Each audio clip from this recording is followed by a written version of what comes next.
में आया तो मैंने फाइल पुटअप करने के लिए कहा है और ये फाइल प्रोसेस डीसी के यहाँ जाएगी जैसा डीसी।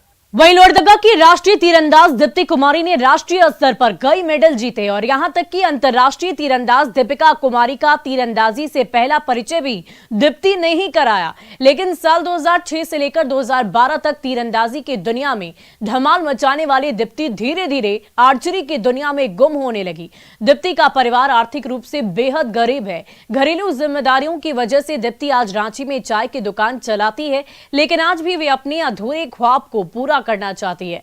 दीप्ति से बातचीत की हमारे संवाददाता संजय सिन्हा ने। हर तीरंदाज का सपना होता है कि उसका तीर बिल्कुल निशाने पर लगे। जिनका तीर निशाने पर लगता है उनके ख्वाब पूरे होते हैं, वे बड़े तीरंदाज बन जाते हैं। लेकिन जिनका तीर जिम्मेदारियों के तूफान में भटक जाता है उनके ख्वाब अधूरे रह जाते हैं। लोहरदगा की दीप्ति कुमारी का ख्वाब भी अधूरा रह गया। पूर्व राष्ट्रीय तीरंदाज रही हैं, लेकिन जिम्मेदारियों की वजह से उन्हें तीरंदाजी छोड़नी पड़ी। आज लोहरदगा से रांची आकर वो एक चाय की दुकान चलाती हैं। ये दुकान हालांकि पिता की ही दुकान है। और इनके बारे में एक और चीज़ मैं आपको बता दूं कि इन्होंने और अंतर्राष्ट्रीय तीरंदाज दीपिका ने अपना करियर करीब करीब साथ शुरू किया था। दोनों रिश्ते में आपस में ममेरी फुफेरी बहन भी हैं। दीप्ति, वास्तव में कमी कहाँ रह गई? हाँ, सबसे पहले मैं नमस्ते बोलना चाहती हूँ। और मेरे घर का आर्थिक समस्या के कारण से मैं आर्चरी नहीं कर पाई। और सब 2006 आपने आर्चरी कब से कब तक की? हाँ, 2006 से लेके 2012 तक की थी मैं आर्चरी। और मैं दुगनी आर्चरी एकेडमी में रहकर अच्छा का परफॉर्मेंस अच्छा भी दी, बट मेरा धनुष भी टूट गया। और घर से इतना आर्थिक समस्या के कारण से मैं धनुष भी नहीं खरीद पा रही हूँ। और जो धनुष भी था मेरा लोन लेके खरीदी हुई थी, वो भी लोन चुकता करने के लिए मुझे रांची अड़गोड़ा पे चाय बेचना। दीप्ति को आज भी इंतजार है तीरंदाजी की दुनिया में नाम कमाने का? जी, मुझे है। मैं यही बोलना चाहती हूँ कि एक मुझे गवर्नमेंट जॉब मिल जाए तो अच्छा है, और मुझे आर्चरी करने के लिए एक धनुष प्रोवाइड करे तो मैं आज भी करने के लिए बेकरार हूँ। दीप्ति को आज भी इंतजार है। दीप्ति महज 25 साल की है। दीप्ति चाहती है कि जिस तरीके से उसकी बहन दीपिका कुमारी ने तीरंदाजी की दुनिया में जिस तरह से नाम कमाया, दीप्ति भी उसको खुद को एक हकदार मानती है कि वो नाम वो भी कमा सकती है, बशर्ते उससे थोड़ी सी मदद मिल जाए। कैमरामैन प्रभाकर के साथ संजय कुमार सिन्हा, न्यूज़ 18 रांची। वहीं सर्द हवाओं के कारण रामगढ़ का तापमान लगातार गिरता ही जा रहा है। जिले में शीतलहरी के कारण ठंड काफी ज्यादा बढ़ गई है। जनजीवन अस्त व्यस्त हो गया है। ग्रामीण क्षेत्रों में अलाव की मुकम्मल व्यवस्था नहीं होने से लोगों को दिक्कत हो रही है। लोग खुद अलाव की व्यवस्था कर रहे हैं। जायजा लिया संवाददाता जावेद खान ने। रामगढ़ जिले में ठंड का प्रकोप बढ़ता जा रहा है। आज का न्यूनतम तापमान 60 डिग्री सेल्सियस रिकॉर्ड किया गया है। पूरे जिले में शीतलहरी बह रही है। बताया गया कि उत्तर पश्चिम दिशा से सर्द हवाएं आ रही है, उसके कारण रामगढ़ जिला जो है पूरे तरीके से ठंड के प्रकोप में आ गया। सीधे कुछ ग्रामीणों से हम बात कराते हैं, क्या दिक्कत है बताइए। देखिए, धीरे धीरे तो टेम्परेचर बढ़ता चला जा रहा है, ठंड भी बहुत ज़्यादा बढ़ रहा है। और व्यवस्था भी यहाँ प्रशासन एडमिनिस्ट्रेशन की तरफ से किसी तरह का कोई व्यवस्था भी नहीं है। और हम खुद जलाए आप लोग? हाँ, अलाव तो खुद जलाए हैं। लकड़ी, कूट वगैरह ये सब सारा कुछ हम लोग व्यवस्था करके यहाँ पे ठंड को बहुत दिक्कत है ठंड के लिए। बहुत दिक्कत है। हाँ, अलाव का व्यवस्था खुद कर रहे हैं? कुछ हम लोग अपने अलाव कर अथी करते हैं।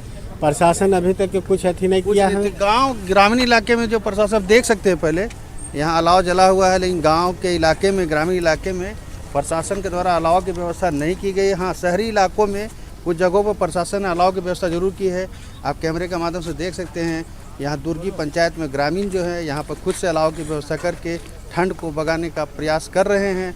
और बताया गया कि अगले 1-2 दिनों में ठंड जो है उसमें और इजाफा होगा, पारा और नीचे गिर सकता है। ऐसे में रामगढ़ जिला प्रशासन को ग्रामीण क्षेत्रों में भी अलाव की व्यवस्था करने की जरूरत है। जावेद खान, न्यूज़ 18 रामगढ़। वहीं धनबाद कोर्ट के आदेश पर बीजेपी विधायक ढुल्लू महतो को न्यायिक हिरासत में भेज दिया गया। अगले 6 महीने उन्हें धनबाद जेल की हवा खानी पड़ेगी।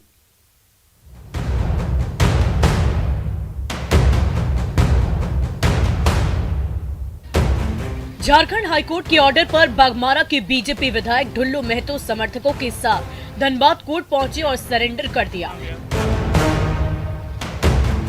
इसी दौरान अदालत के आदेश पर उन्हें न्यायिक हिरासत में धनबाद मंडल कारा भेज दिया गया। 10 साल पुराने इस मामले में विधायक ढुल्लू महतो पहले ही 18 माह की जेल की सजा काट चुके हैं। बाकी की सजा से राहत के लिए उन्होंने कोर्ट का दरवाजा खटखटाया था, पर जब अदालत से छूट नहीं मिली तो उन्हें कोर्ट में सरेंडर करना पड़ा। द्वारा हमें आदेश दिया था, न्यायालय का सर्वोपरि हम मानते हैं और न्यायालय का आदेश को हम पालन करते हैं। आज जो न्यायालय का आदेश था वो हम पालन करते हैं। तबीयत खराब चल रही थी, खराब है पेट में तो हमको आप पहले से भी 10 साल 15 साल से कोलाइटिस का बीमारी है, उसके लिए हम इलाज कर। कल भी मेरा अचानक तबीयत खराब हो गई थी, हमको रेफर कर दिया गया, फिर भी हम नहीं गए, मगर कोर्ट का हमको जो आदेश हुआ है उसको हम पालन करना है। बीजेपी विधायक ढुल्लू महतो पर धनबाद पुलिस की हिरासत से आरोपी राजेश गुप्ता को छुड़ाने और पुलिस की वर्दी फाड़ने का आरोप है। इस सिलसिले में बरोरा के तत्कालीन थानेदार आरएन चौधरी ने साल 2013 में विधायक और उनके समर्थकों के खिलाफ एफआईआर दर्ज कराई थी।